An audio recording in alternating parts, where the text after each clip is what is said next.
This is Amanda Edwards, and I'd like to welcome you to the Edwards Empowerment Talks. This podcast provides a platform to empower individuals and the community by showcasing stories of resilient people who have refused to let life's challenges prevent them from achieving their dreams. The Edwards Empowerment Talks will also highlight the work being done in the community that will help to positively shift the trajectory of this nation through stories of adversity, perseverance, drive, struggle, and success. The podcast will empower others to believe in their dreams and pursue those dreams despite whatever challenges may come their way. It is also a vehicle to equip the community with the tools necessary to be the change they want to see. I welcome you to tune in. You don't want to miss this.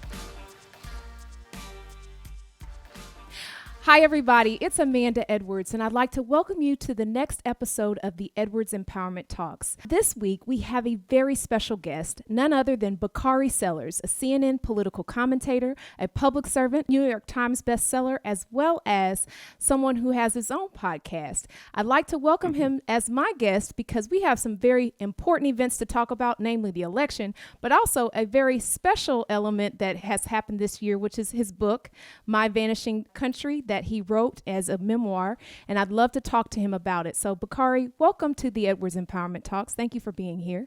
No, thank you so much for having me. It's an honor to be with you, and shout out to this new venture that you're on. It's very fulfilling, and if anyone is to have a show like this, you deserve it. So thank you for having me. Absolutely. And first, before we start off and talk about the book, and I want to first thank you for all of your support. You are one of those rare individuals, not only who opens doors, but also holds them open for other people. And that is a very rare quality in both media and politics. Usually you see people shutting the doors behind them as they walk through them. And you're not like that. You are always making sure that you're creating opportunities for others to follow in and follow through. And I just want to thank you for the support you've extended to me publicly. Thank you for that. Well, no, you're a good friend and you're an even better public servant. And although we weren't successful this time, I have a feeling we'll be successful in the very near future. And, I've always been raised that, if you're the first, don't ever be the last. And so absolutely, I try to make sure that we all have an opportunity. And you did us well and did us proud. Absolutely. Well, thank you. And so you've had a big year or two, and I just wanted to kind of walk through a few things that have happened over the course of last year, besides for COVID and the birth of your kids. I think they're 22-month-olds now, somewhere there about to. My eyes like this because I'm dead tired. They're winning the battle. So you had your kids, and you got on the New York Times best-selling list as an author. You have your new podcast. You got a lot going on. But I want to first start with the book.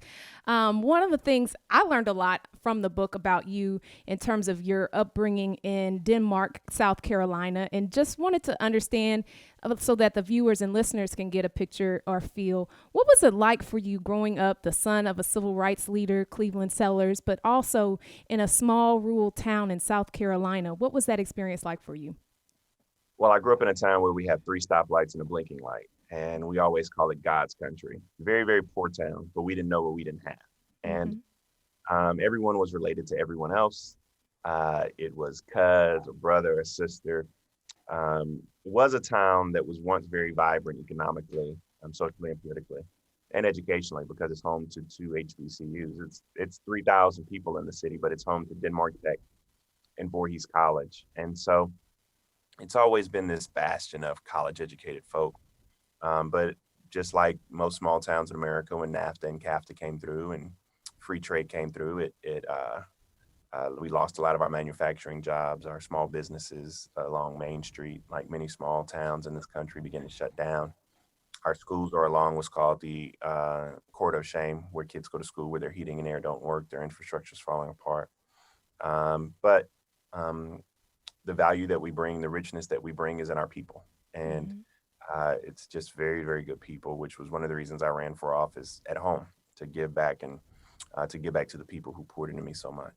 And one of the takeaways from the book is the fact that a lot of communities, rural Black communities, are often forgotten when it comes to access to healthcare or the digital divide. Do you see that still being the case in this 2020 election cycle, or do you see we're kind of in the same spot as when you were initially conceiving of this book? No. We're in the same spot. I mean, this is still definitely the case. One of the things you realize is that one of the narratives or fallacies that I attempted to debunk and toss on his head was when people talk about working class, they mean white folk. When people talk about rural, they mean white folk. But where we're from, you big city girl, but where I'm from, there is, when there is a working class, rural, black person, and for the purposes of an election cycle, black voter. Mhm. And I wanted to make sure to give them a voice, not just the people who are the agricultural workers working in the black belt. And it's not called the black belt, as I talk about in my book, because of black people. It's called the black belt because of the richness of the soil where we grow cotton and sugarcane and soy and sweetgrass, etc. And I wanted to give them a voice. I wanted to give a voice to the women, the Southern women who wear the big hats, who sit on the first or second row of the churches. I wanted to give backbones that we have not necessarily paid attention to, and have not had their voices elevated. And so I think that's why this book is so unique, because it gives a credence and a power to those voices. Absolutely. Well, one of the things also that I learned was that when you got to Morehouse, you were 16 years old. And then, of course, you were the youngest to run for state rep once you finished Morehouse. Tell us why you decided not necessarily to go to college early. I know you skipped grades, but separate from that, why you decided to run so early and to serve. Yeah, I did skip 2 grades. I skipped 2 halves and a whole. I went to kindergarten for a semester. And then you got After tired of Christmas, that. after Christmas, they put me in first grade, and the next year they put me in third grade. So I skipped 2 halves and a whole. They tried to get me to skip ninth grade, but I had been with that class for a long period of time, You were like, let and me it was be a just teenager at least before I go to college. yeah. I was like, I don't want to do this, and so they didn't. That plan was foiled. But I went to high school at 12, college at 16, law school at 20. Got my law degree by the time I was 23, so I was moving a little bit quicker than some. But I decided, I asked myself these questions: if not me, then who? And if not now, then when? And so I launched my political career at a very young age. And I really, really felt like I could change the world. Being a child of the civil rights movement, understanding that every ounce of change we've ever had in this country has come from young people. Being a part of that movement, it made me go out and work hard. And I tell the story about when I was running for office, and my mom said she voted for me. My dad said he'd think about it, right? And so that meant we had a very, very long way to go. So it's just for me, it was an awesome opportunity to be a change agent. And all my parents, they would always give us these big, broad themes, like you can do anything you want to do in the world. You just have to be a change agent. So my sister is a doctor at the VA. My brother went into ministry, and I'm a lawyer who went into politics. And so you also went statewide into politics. What precipitated you decided to leave the state house and saying in South Carolina, and of course in that year, 2014 was your run. What made you say, I can take this leap and take this on? Did you have doubts? What was the decision-making factor there? No, I didn't have doubts. I thought until I lost, I could win. Right. So there were no doubts, but I just felt like there was time. The last time we had an African American elected statewide in South Carolina was 1876. Wow. It was actually a pretty cool story. There were two black folk running against each other for lieutenant governor. One was a Democrat, one was a Republican. Tim Scott actually he made that history. We ran during the same cycle. He won his race. I didn't win mine. But we did good. I mean, I raised $750,000. I got 42% of the vote. Yeah. I was the youngest person to ever win a major party nomination in our state. I was 30 years old when I won the nomination to be lieutenant governor. It was a fascinating experience, running statewide in a state of, our state's probably the size of Harris County, right? We got 4.6 million people. How many people are in Harris County? Just about that. Yes. Yeah. So we got about 4.6 million people in South Carolina. And, it was just a fascinating fascinating experience. I wouldn't trade it in for the world. And 8 years was enough. Yeah. 8 years in the South Carolina State House is a long time. So it 8 years in aged anybody. you. Yeah, it aged me. I had been there my whole 20s. It's just that's a bit much, and so I felt I felt it was my time to retire. And I'm the best type of legislator. What I tell people, I'm a retired legislator. There So, you go. And so you went from running for office and serving and being a public servant to transition into media. How did you make that transition? Was there, you lose an election. I just lost my run for the U.S. Senate, as you know, and you kind of have to scratch your head for a second to kind of regroup and figure out, well, what is your next step? Because you're banking on winning that race. Like, you don't spend your time working on plan B, C, and D. You're spending your time on plan A. And so if it doesn't occur, you have to kind of regroup a bit and figure out your next steps. How did you figure out that media was going to be a space for you? And what was that journey like? Well, I didn't figure that out. It found me. I never thought I would be on TV. I never thought I would be a political commentator. I didn't try out. When I got hired by CNN, first I got hired off the street in June of 2015. I got hired when I was in Charleston, South Carolina. One of my good friends, Commentator, was murdered in a church. What's known as the Charleston Massacre. And so I got a phone call from my boss at CNN, Rebecca Cutler, asking me to come join the family at CNN in June of 15. And it was just a fascinating experience. When I got hired, the only other Black voices that we saw often were Van Jones and Donna Brazile, right? There weren't many other. After I got hired, it was funny though, because like Donna and Mark Lamont Hill was on as well. Like Donna had to vouch for me, and then I had to vouch for Angela and Simone to come in. And so it was like we continuously tried to get more, still try to get more people of color, more Black people on CNN and on major cable news networks. So I was just saying, I got hired off the street, and the lesson in all of that is, always be prepared for any opportunity. And I wasn't, I had to get good. I mean, you just have to. You just learn it on the fly in front of a few million people. Exactly. And so let me ask a couple questions leading off of that. First, obviously with public service as part of your career path, and then media, which is also a grueling career path in terms of time. How did you find time to balance that with family? And then, of course, some of the major issues that you've recently experienced with your wife actually being ill in connection with childbirth, and then, of course, your daughter and her illness. Tell us a little bit about how you navigated through those experiences with your family.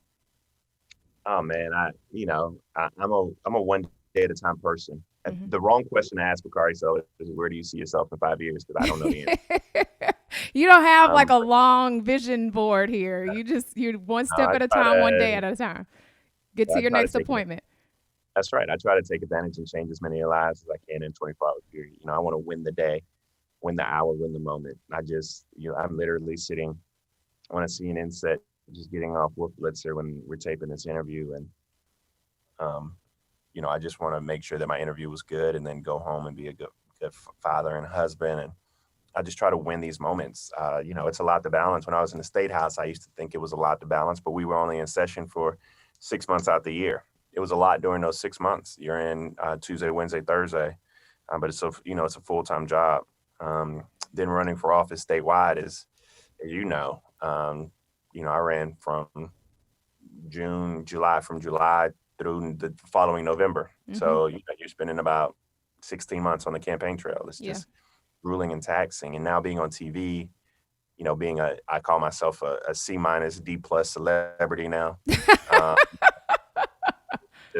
Different. And, I'm really, really close with MVP, as she's so eloquently called now, but Madam Vice President, and trying to do those things. I have a children's book coming out in January of 22 and another adult book coming out later in that year. And so it's just, it's a lot, and just got to take it one day at a time. And so with regard to that, one of the things you talked about in the book is anxiety, and how a lot of folks who have challenges with anxiety or other issues, see that as a block or an obstacle for themselves. And you talked about it more in line like a superhero superpowers.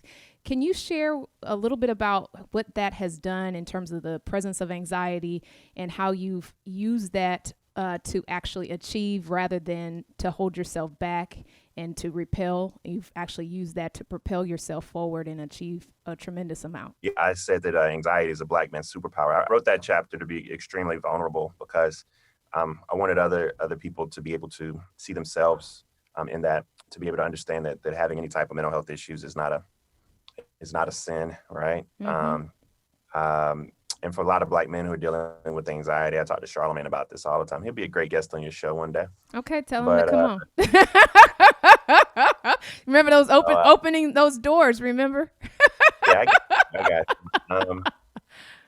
But I talked about anxiety being a Black man's superpower. For far too long, Black men have only thought that we could talk to barbers. Those were the only therapists we had. And I want people to know it's okay to talk to others. And I'm really excited about kind of making sure, because of my anxiety, it puts me in this category where, after you come off an anxious moment, you're like, man, I don't know. So I gotta make the most of today. So I don't know if I had anxiety first and then picked up this life mantra, or I had the life mantra and then anxiety proved it to be true. But regardless, it works hand in glove. Well, talking about anxiety, I don't know about you, but I was feeling extremely anxious about what was going to happen this election cycle, in the 2020 cycle. Many times I thought Texas was going to flip blue. I thought that it was going to be a only big... y'all in Texas. Only y'all in Texas. I just want you to know. I also thought y'all were going to pick up some statewide seats in South Carolina.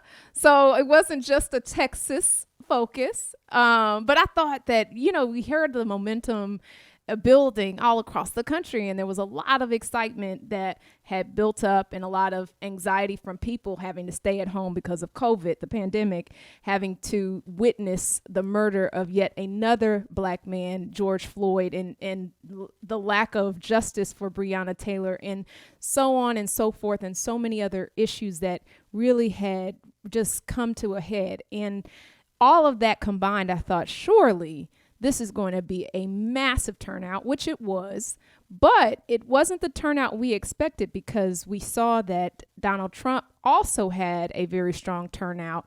And so I want to hear from you. What were your predictions at that time? And what do you think are the lessons that we need to learn from this 2020 cycle? Yeah, that's a tough one.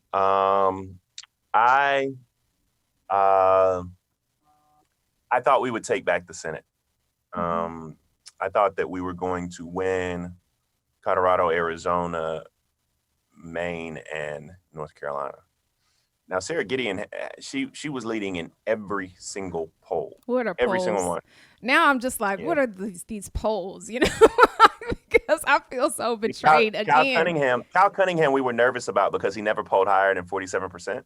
And usually in North Carolina, you can pretty accurately guess. I mean, that's why Republicans were still giddy, because they knew they had room there. But I just thought Cal was going to pull it off, because I thought maybe Joe Biden was going to pull off. I knew Joe Biden was going to win North Carolina or Georgia. So let me start off. Did you know Joe Biden and Kamala Harris were going to win? Did you believe that? Yeah. Firmly. I had no doubt in my mind. Okay. Yeah, I mean, I predicted, I think I was right on the number. I predicted 305 electoral votes. Oh, wow. I think they might have got 305 or 306. So I was kind of on the money with that one. But I got it a different way, but I still got the number. I knew they were going to win Arizona. I thought there was going to be North Carolina instead of Georgia, but that flipped. I felt comfortable because I knew that North Carolina, Georgia, Ohio, Arizona, Florida counted their ballots that night. And I knew Pennsylvania, Michigan, Wisconsin would take a little time. As we see, it's still taking time. Yes. But, it all sorted out. I was wrong on the Senate. I was right on the presidential. Jamie Harrison did Jamie Harrison did awesome. I mean, he broke all records in Senate fundraising. And yeah. But he actually got 20,000 votes more than Joe Biden, which is, as you know, to outpace the top of the ticket is just hard. And so, it just wasn't our time. What we realized though is that white folk come out for Donald Trump unlike anything we've ever seen before. Before this election, do you know who the top 3 vote getters of all time were before this election? Don't quiz me. I'm gonna guess Obama. That's one. Okay. I don't know. The top 3 vote getters of all time in the history of this country were Barack Obama. Okay. Barack Obama and Hillary Clinton. 1, 2, and 3. Okay. Got it. Now the top 2 vote getters of all time are Joe Biden and Donald Trump. Yeah. Who would have ever thought that would have been, like nobody.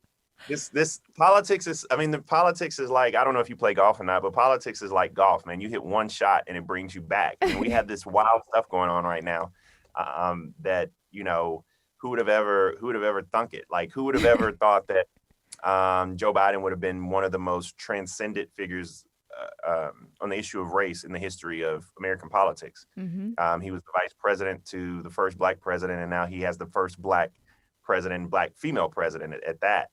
So it's so weird how it works. This election, though, has shown us a lot of work that the Democratic Party still has yet to do. And let me ask this. What do you think we can expect? You mentioned, about Biden's relationship with the black community, for example. What do you think we can expect from the Biden-Harris administration, not just with respect to the black community, but also just broadly? What do you think they will be able to accomplish now that we know that the deck is not stacked in their favor with regard to the Senate, and there's a slight margin in favor of Democrats in the House, but not a huge one? What do you think will be that first 90 days and that first year in that administration? I think you do things like you re-enter the Paris Climate Accord, you ensure protections for dreamers, you can through your FDA, you can lower prescription drug prices for many prescription drugs. Yes. You can push for a COVID relief package, either CARES 4 or the HEROES Act. Or the HEROES Act. I think you'd get bipartisan support for that. You can do an infrastructure bill.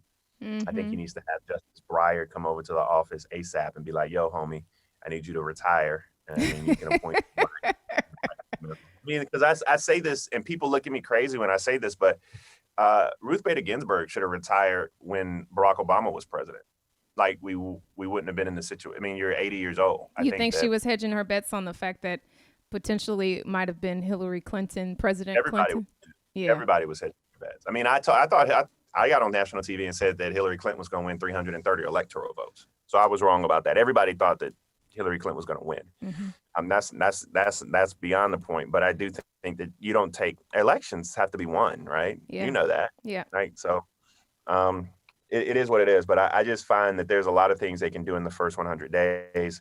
I think the best thing that we have going for us is somebody who takes COVID seriously, as we're talking right now. And these things go into some library, your Amanda Edwards Presidential Library at Prairie View A&M University down the line, or the University of Houston, or wherever your presidential library will be. And this is buried. We need to acknowledge the fact that you're going to have a Black woman who leads the COVID response, both in a public health and an economic vein. And this has been a virus that has been ravaging Black communities economically and health-wise. And so I'm very happy to have that aspect. And that's probably one of the, if not the most important thing we have at hand. Absolutely. And I will say this, one of the other things that I think is going to be pivotal for us is that in this next year, 2021, really seeing comprehensive criminal justice and economic reforms also implemented, because you saw all kinds of corporations issuing public statements saying what their values were and what they stood for in concert with what happened in the aftermath of George Floyd's murder. But having an opportunity now that we have an agenda setting capacity, if you will, by being in control of the White House, having someone like Kamala Harris as the vice president also provides more of a convening ability, I think, in terms of bringing in groups that don't necessarily likely belong. So your corporations, but your grassroots organizations and the like, who are doing the work on the ground. And you have somebody who will pick up the phone, right? And so exactly. I think that access is so important. Having a Cedric Richmond in the White House, having a Kamala Harris in the White House, having a Simone Sanders in the White House, those things matter. Yeah. And so I think that we have that ability to do the work necessary. So, since you're so good at predicting things, Bakari, I want to know, what do you think is the surprise awaiting us or not around the corner with regard to this would be or transition that's supposed to be happening right now? Do you think we're going to have a smooth transition? I know this has been Yeah, now just a I few days of shenanigans, but let me hear your predictions and thoughts around what you think really will happen in this transition time. No, we'll have a smooth transition. It's going to be a delayed transition, but it'll be as smooth as you can expect for Donald Trump. You hear people like Lindsey Graham breaking away from Murkowski, Collins, Ben Sass, those individuals coming out and saying that there needs to be a transition. He needs to get intelligence briefs. You'll get that. The president now is has the most leverage he'll have. Um, and that's a good bit. And when it comes to his future legal issues that he'll have, so the president right now is weighing whether or not he'll do things like pardon himself or others in his circle and family. Yeah. Um, And the unique thing about a pardon though is that you can't pardon, you can't pre-pardon, so you have to be right. pardoning crimes, right? Mm-hmm. And so that there are many people who will tell you, including myself and others who've had these conversations ancillary to our day jobs per se, although it does help me out on CNN. He's preparing to launch Trump TV with Chris Ruddy and others to compete with Fox News. You see his constant retweets of people bashing Fox News. We hear he's going out to do rallies to talk about the fact this was stolen, but also talk Mm-hmm. about the fact that Fox News sucks. So whatever he does, it don't matter to me none, because on January 20th at noon, the Secret Service is going to be escorting him out, and he's going to get on a helicopter and go over to wherever the hell he want to go. And that's the way the Constitution works. And so it is what it is. And as we wrap up, I want to ask this one question of you. You say you don't do a lot of planning. Your vision board does not involve weeks out and months out and years out. But one of the things that was lacking, I thought, in the conversation concerning politics in South Carolina was your name. And so I want to know when I'm going to be able to call you Governor Sellers, meaning the South Carolina governor. I know we're not quite there in terms of the state flipping, but is politics still in your future? Because you had such a long journey in politics. It was an early journey, but a long one, and many of us feel like it was cut short. So you can make the announcement here if you'd like, or a lot of people are asking me what I'm doing in this administration, and I don't really have any plans. But if Kamala or Joe asked me to do something, we would consider it. I don't see that ask happening, but we would consider it. My plan right now is to run for the United States Congress in the 6th congressional district, okay. Which is Jim Clev's seat right now. Whenever that time presents itself, but I have young kids and a beautiful wife who carries more of the load than she should have to, and so I mean this coronavirus has taught us to slow down. Mm-hmm. And so, instead of doing 250,000 air miles while I have twins at home, I've been home. This day where we're taping, our nanny called out sick. And so I've been home while my wife is running her hair care company from the back. And Mm-hmm. I go out to do a little TV and probably go pick up food and spend longer at the bar than I should, as most men do. But, I'm just, I got a couple books coming out, business projects I'm working on. And the most important thing I'm doing is being on Amanda Edwards' podcast, which is so dope. There you go. Excited. Well, thank you Yeah. so much. And just as my last question to you, what I always like to do, this podcast is about really inspiring people with other people's personal stories of defying the odds. You've done so in a number of ways, and also with the work that people do in the community. What advice do you have about people who now were feeling very excited about the election cycle and wanted to see the change, but now kind of don't know where to turn, what to do, how to channel that energy? What advice do you have for people out there who kind of feel a little bit of a lull now that the announcement has come out who the winners are? What do you advise them to do in terms of staying involved in being civically engaged and the like? I'm gonna quote our good friend Andrew Gillum, who would always say that voting is just the front door of politics. Mm-hmm. There's so much work to do once you open that front door. And so now is our opportunity to hold people accountable. Now is our opportunity to make sure that our organizations are civic minded, whether or not you're an AK or Delta or Zeta, or whether or not you're Alpha or Kappa or Omega, whether or not you're in Lynx or Jack and Jill or the Boulay or whatever it may be. Push your organizations to do that much more. You push yourself to do that much more. Mm-hmm. Now is the time where we show up at city council and school board meetings. Maybe even you run for office one day if you're listening to this.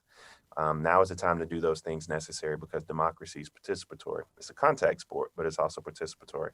And voting is just the beginning of our journey. And we've opened the front door. Now we have to walk through it. Yep. It's just like the wedding day, right? And so the rest of the relationship, you got to work on that. So you have this big launch. That's a whole nother job. I don't know what you like your front door analogy better. I got you.